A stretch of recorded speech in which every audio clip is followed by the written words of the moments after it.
કરજણ તાલુકાના માંકડ ગામે ભારે વરસાદની આગાહી મુજબ તલાટી મંત્રીઓને 24 કલાક ફરજ પરના સ્થળ પર હાજર રહેવા જિલ્લા કલેક્ટર દ્વારા આદેશ અપાયો છે। તેમ છતાં તલાટી મંત્રી હાજર ન રહેતા સ્થાનિક ગ્રામજનોમાં ભારે રોષ ફેલાયો છે। હવામાન વિભાગની ભારે વરસાદની આગાહીને લઈને કોઈ અનિચ્છનીય બનાવ ન બને તેની તકેદારીના ભાગરૂપે જિલ્લા તંત્ર એલર્ટ અને સતર્ક બન્યું હતું।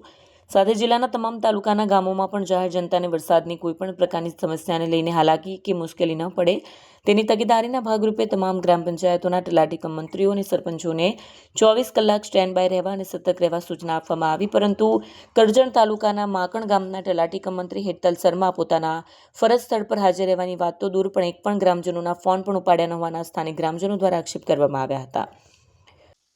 હું કરજણ તાલુકાના માકણ ગામથી શરીફ અહમદ દેસાઈ બોલી રહ્યો છું।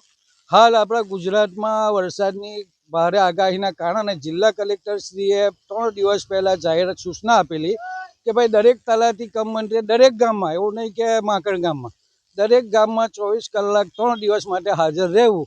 અમારા ગામના તલાટી ગઈકાલે ગામ સભા પૂરતા આવેલા અડધો કલાક, ત્યાર પછી જતા રહ્યા અને ત્યાર પછી રાતના ખૂબ વરસાદ અને આ હાલમાં પણ વરસાદ ચાલુ છે। તો અમારા ગામમાં 1-2 સોસાયટીઓમાં પાણી ભરાયેલા છે, 1-2 ખેતરો ગળોમાં છે, ખેતરોમાં ગળો છે, ત્યાં પાણી ભરાઈ ગયેલા છે। એના માટે હું સવારનો ટ્રાય કરું તલાટીને ફોન મારવા માટે, પણ તલાટી આજે 5 વાગવા આવ્યા, તલાટી સવારથી અત્યાર સુધી ફોન ઉઠાવતા અને નથી। અને હાલ આ મીડિયા સમક્ષ હું એમને ફોન મારું તો તમે જોઈ શકો કે તલાટી બેન સવારના આવી કટોકટીના ટાઈમે ફોન બંધ કરી દે।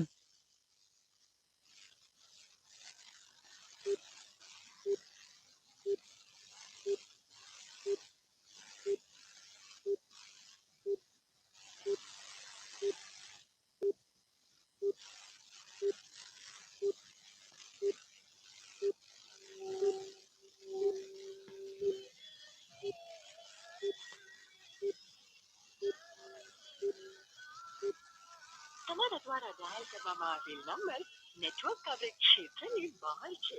બસ સવારનું આ ટાઈપનું મતલબ ફોન સ્વિચ ઓફ બતાવે, નેટવર્ક કવરની બહાર બતાવે। કુદરતી કંઈક હોનારત થઈ તો આને જવાબદાર કોણ? તાલુકા વિકાસ અધિકારી કે જિલ્લા વિકાસ અધિકારી? આ તલાટી આરે દિવસે પણ રેગ્યુલર આવતા નથી। એક અડધો કલાક આવી ગામ પર ખાલી મોડું બતાવીને જતા રહે છે। મેં વારંવાર ટીડીઓને રજૂઆત કરી, તેમ છતાંય તલાટી પર કોઈ એક્શન લેતા નથી। અમારી માંગ એ છે કે 24 કલાક જે કલેક્ટર સાહેબે હુકમ કરેલો છે એનું પાલન નથી કરતા, ફોન નથી ઉપાડતા। 3 દિવસ સાહેબ આપણે કલેક્ટરશ્રીએ ગામ પર હાજર, દરેક ગામમાં તલાટીઓએ હાજર રહેવાની સૂચના આપેલી છે, તેમ છતાંય સવારનો ફોન બંધ છે અને કોઈ જવાબ મળતો નથી। અમારા ગામમાં 2-3 જગ્યાએ પાણી ભરાઈ ગયેલા છે, તો તેના માટે રજૂઆત કરી તો કોને કરવી? તો મારી સરકારને દરખાસ્ત છે કે આવા તલાટીઓને તાત્કાલિક એક્શન લઈ અને શિક્ષાત્મક પગલાં લે, એવી મારી માંગ છે। વિડીયો જર્નાલિસ્ટ નિમેશ ચૌહાણ સાથે સત્ય ટીવી ન્યૂઝ કરજણ।